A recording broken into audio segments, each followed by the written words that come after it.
किसान दोस्तों नमस्कार। मैं हूं सुखविंदर सिंह CPRI के जलंधर स्टेशन से और आज है इतवार का संडे का दिन और मेरे बिल्कुल पड़ोस में ये आलू बीज की G0 फसल लगा रखी है। G0 का मतलब जो मिनी ट्यूबर लगा रखा है और ये एक हमारे पड़ोसी ने 10,000 मिनी ट्यूबर लगाया है और ये पहली बार कोई सज्जन सीख रहा है पैदा करना बीज।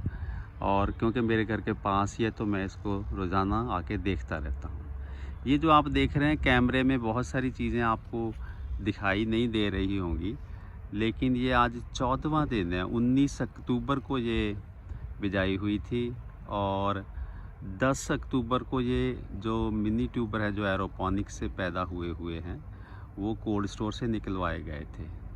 10 को निकलवाए गए और फिर उसके बाद 19 की उनकी बिजाई की गई। 19 को आमतौर पे हम लोग कहते हैं 20 दिन पहले निकालो, पर यहाँ कोई मजबूरी थी तो वो निकाल नहीं पाए।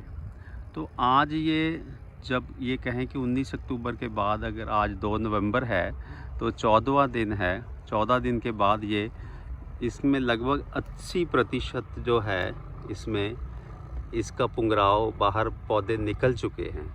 ये बहुत ही प्यारी फसल है। मैं आपको आने वाले दिनों में भी इसकी वीडियो वगैरह दिखाता रहूँगा।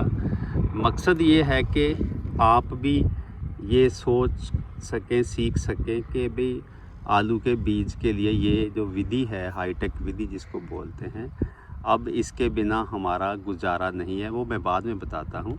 इससे पहले मैं आपको ये दर्शन करवाता हूँ। ये जो आप देख रहे हैं ये मिनी ट्यूबर जो है ये लगभग इसका वज़न 1.5 से 2 ग्राम था, है अभी भी देख रही है। ये 2 ग्राम का मिनी ट्यूबर है और इसको जब बिजाई की गई तो इसके ऊपर हमने 2 से 2.5 इंच मिट्टी यानी 5-6 सेंटीमीटर मिट्टी से इसको कवर किया गया। अब ये जो पहले दिलचस्पी होगी आपकी कि ये मिनी ट्यूबर मार्केट में कितने का मिलता है। ये मार्केट में 8-9 रुपए का एक मिनी ट्यूबर मिलता है और इससे जो पैदा अब ये होगा ये G1 पैदा होगा और G1 पैदा जो होगा उसकी मार्केट में कीमत है 4 रुपये से 4.5 रुपये का एक ट्यूबर। मतलब जो अगर एकड़ में आपने 35-40 हज़ार मिनी ट्यूबर डाले तो लगभग 2 लाख ट्यूबर आप पैदा कर लेंगे, 2-2.25 लाख, और आप उसका हिसाब किताब खुद ही लगा सकते हैं। अब ये इस फसल को मैं आपको कुछ दिनों बाद दिखाता रहूँगा ताकि आपको भी इस फसल के बारे में पूरी जानकारी मिल सके। और यहाँ मैं ये बताना चाहता हूँ कि बीज की क्योंकि भारी कमी है, जो हमारा रिवायती सिस्टम है वो बहुत अच्छा है लेकिन उसमें बीज आपको मिलता ही नहीं है। ब्रीडर सीड बहुत कम पैदा होता है और वो सारे कंट्री का उससे काम नहीं चल सकता। तो ये जो नया सिस्टम है जिसमें हम लोग इस मिनी ट्यूबर से शुरू करते हैं, जो कि आमतौर पे एरोपोनिक्स में हवा में आलू जिसको कहते हैं पैदा होना, वो इससे शुरू करते हैं। इसको G0 बोलते हैं। जो फरवरी में इसकी पैदावार निकलेगी इस G0 की, इस मिनी ट्यूबर की, उसको हम बोलेंगे G1, मतलब जनरेशन 1 PD1। फिर अगले साल G2 होगी, फिर अगले साल G3 होगी, अगले साल G4 होगी। इस विषय के ऊपर काफ़ी वीडियोस हमने पहले से डाल रखी हैं इस चैनल के ऊपर, वो आप उसकी चैनल की पूरी लिस्ट में जाके आपको मिल जाएंगी। लेकिन मैं इस लगातार आपको दिखाता रहूँगा कि ये किस तरह से इसकी फसल होती है। तो आज ये है बिजाई के बाद 14वां दिन।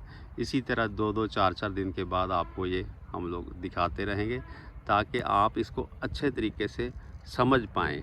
अब मैं ये बताना चाहता हूँ कि जैसे ही ये लगभग 70-80% निकल आया है तो आज शाम को हम उस बच्चे को कहेंगे जिसका ये प्लॉट है कि इसके ऊपर जो सफ़ेद मक्खी जिससे वायरस फैल सकता है उसकी स्प्रे कर देगा, जो कि अगले लगभग 15 दिन तक इस फसल को बचा के रखेगी। इसकी कार्रवाई आपको बताते रहेंगे आने वाले दिनों में।